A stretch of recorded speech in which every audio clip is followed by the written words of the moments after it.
زندگی کے حسین سفروں میں ایک یادگار سفر گلگت بلتستان کی دل فریب وادیوں کا سفر ہے۔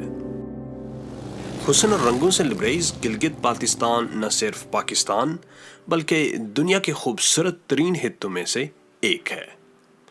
یہ خطہ اپنی خوبصورتی اور تاریخی پس منظر کی وجہ سے سیاحت میں ایک خاص مقام رکھتا ہے۔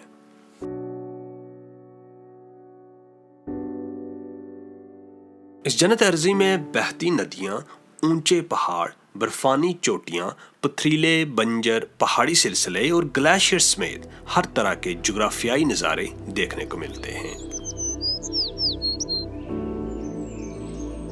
اس خطے کی خوبصورت وادیوں میں خنزہ نگر اور نلدر کی وادیاں اپنی دلکشی کی وجہ سے پوری دنیا میں جانی جاتی ہیں۔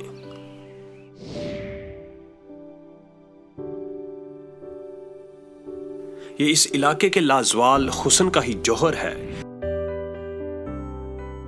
وادی خنزہ نگر، یہ خوبصورت وادی گلگت سے تقریباً 112 کلومیٹر شمال میں واقع ہے۔ اس وادی کی طرف آگے بڑھتے ہوئے ہمیں اپنی چاروں جانب بلند و بالا پہاڑی چوٹیاں نظر آئیں، اور انہی چوٹیوں کے جرمٹ میں ہماری نظر ایک خوبصورت سفید پہاڑی پر پڑی جو پہلو بدل بدل کر اپنے حسن کے جلوے بکھیر رہی تھی۔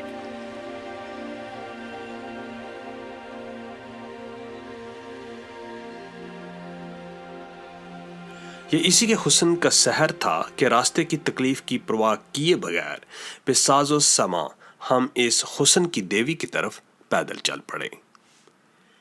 حسن کی اس ملکہ نے اپنی تمام تر وسعت کے ساتھ ہمارا استقبال کیا، اور ہم اس کی دلکشی اور رعنائی سے کافی دیر تک لطف اندوز ہوتے رہے۔ بلندی میں آسمان کو چھوتی یہ چوٹی پاکستان اور دنیا بھر میں راکا پوشی کے نام سے مشہور ہے۔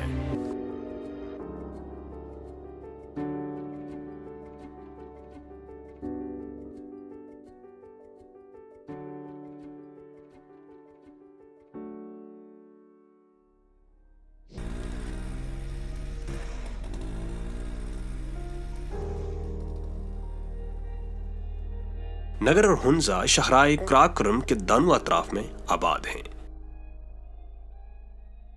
یہ علاقے بلند چوٹیوں، گلیشیئرز، آبشاروں اور دریاؤں کی وجہ سے نہایت خوبصورتی کے حامل ہیں۔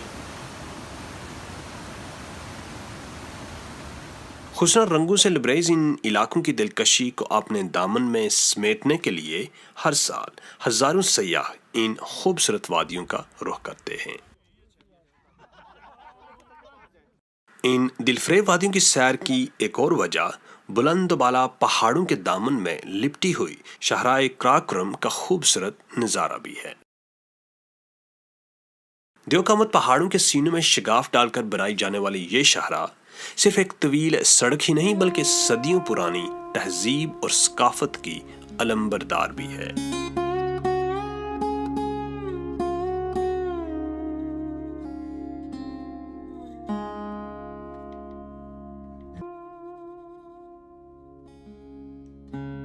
یہ شاہراہ مغربی دنیا میں سلک روڈ کے نام سے پہچانے جانے والے اسی قدیم راستے پر تعمیر کی گئی ہے جو چین سے آنے والے تاجر اختیار کیا کرتے تھے۔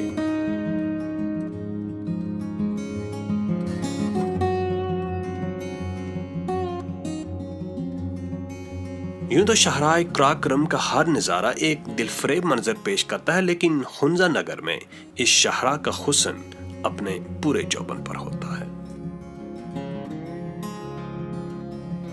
شاہراہ کی دونوں جانب سرسبز لہلہاتے درخت آنکھوں کو ٹھنڈک پہنچاتے محسوس ہوتے ہیں۔